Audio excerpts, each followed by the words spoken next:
En ces jours-là, tout le pays d'Égypte souffrit de la faim, et le peuple, à grands cris, réclama du pain à Pharaon.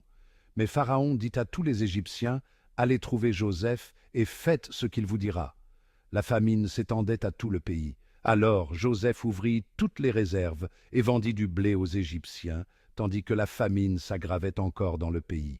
De partout, on vint en Égypte pour acheter du blé à Joseph, car la famine s'aggravait partout.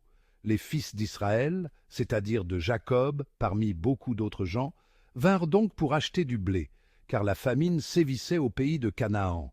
C'était Joseph qui organisait la vente du blé pour tout le peuple du pays, car il avait plein pouvoir dans le pays.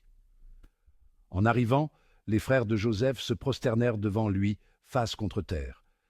Dès qu'il les vit, il les reconnut, mais il se comporta comme un étranger à leur égard, et il leur parla avec dureté. Il les retint au poste de garde pendant 3 jours. Le 3e jour, il leur dit, « Faites ce que je vais vous dire, et vous resterez en vie, car je crains Dieu. Si vous êtes de bonne foi, que l'un d'entre vous reste prisonnier au poste de garde. Vous autres, partez en emportant ce qu'il faut de blé pour éviter la famine à votre clan. Puis vous m'amènerez votre plus jeune frère, ainsi vos paroles seront vérifiées et vous ne serez pas mis à mort. » Ils acceptèrent, et ils se disaient l'un à l'autre, « Hélas, nous sommes coupables envers Joseph notre frère.